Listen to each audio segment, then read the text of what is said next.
On this day in history, April 1st, 1081, Alexios I Komnenos overthrows the Byzantine Emperor Nikephoros III Botaneiates, and, after his troops spend 3 days extensively looting Constantinople, is formally crowned on April 4th.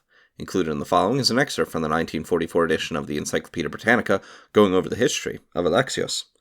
Alexios I, born 1048, died 1118, Emperor of the East, was the third son of John Komnenos, nephew of Isaac Komnenos, Emperor from 1057 to 59.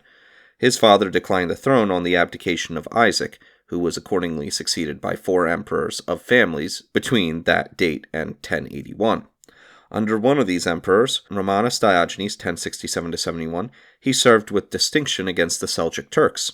Under Michael Parapenases 1071-78 and Nikephoros Botaneiates 1078-81, he was also employed, along with his elder brother Isaac, against rebels in Asia Minor, Thrace and Eniprius 1071.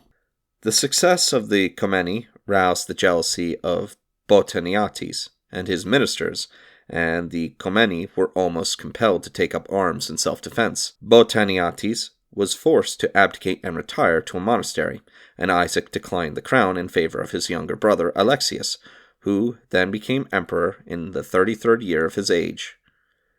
His long reign of nearly 37 years was full of difficulties.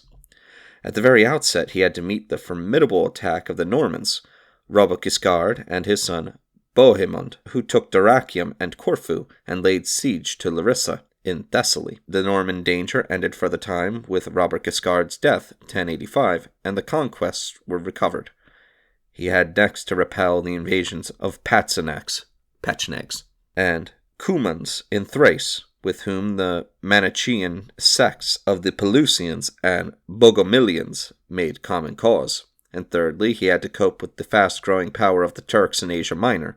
Above all, he had to meet the difficulties caused by the arrival of the warriors of the First Crusade, which had been in a great degree initiated owing to the representations of his own ambassadors, though the help which he wanted from the West was simply mercenary forces and not the immense hosts which arrived to his consternation and embarrassment. The first part under Peter the Hermit he got rid of by sending them on to Asia Minor, where they were massacred by the Turks, 1096.